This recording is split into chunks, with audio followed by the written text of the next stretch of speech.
le caractère physique de l'homme, mais serait moins attirant sexuellement parlant pour une femme, puisqu'il serait avec une voix aiguë. Un chat, un chien ou tout autre animal avec une voix, avec un cri d'animal particulièrement qui serait aigu, ça produirait probablement un dégoût de la femelle. Je ne sais pas. Mais étant donné que le chien serait, ou l'animal plutôt, aurait une voix plus aiguë, il ne serait donc pas, entre guillemets, mature sexuellement. Donc la femelle pourrait donc avoir envie de renier la possibilité que cet animal soit un compagnon potentiel. De plus, idée qui m'est venue à l'instant, peut-être que si l'animal mâle avait une femelle, peut-être que le fait qu'il ait une voix coup sur coup, d'abord grave, puis aiguë, peut-être que ça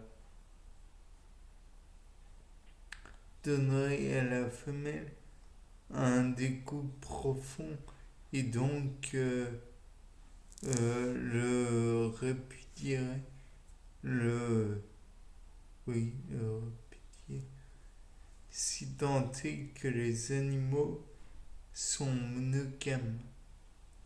Or, beaucoup sont polygames. Mais le perroquet, par exemple, a un psittaciforme bien connu, dont la dénomination taxonomique, je ne sais. Enfin bref, toujours dit que peut-être que si le perroquet avait une voix différente pour la femelle, peut-être que ça la dégoûterait. Peut-être arrêterait-elle de vivre auprès du perroquet qu'elle a choisi. Peut-être que au contraire, si l'on fait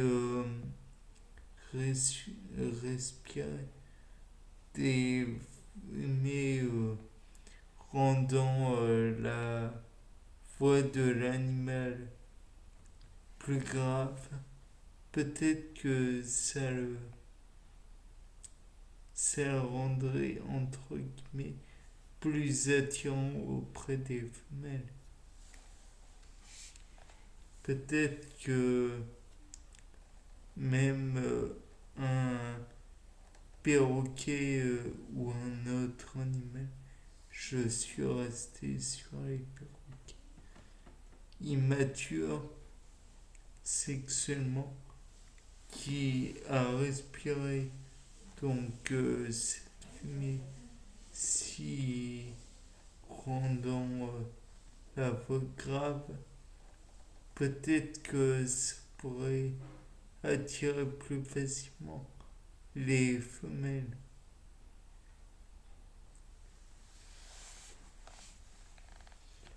Et donc,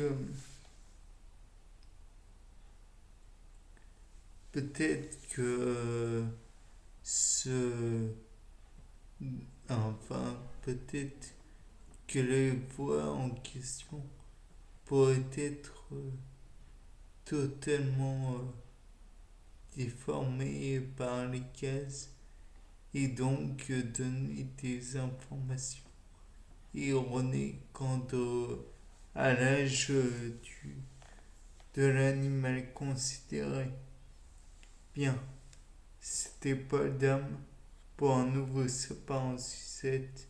Au revoir.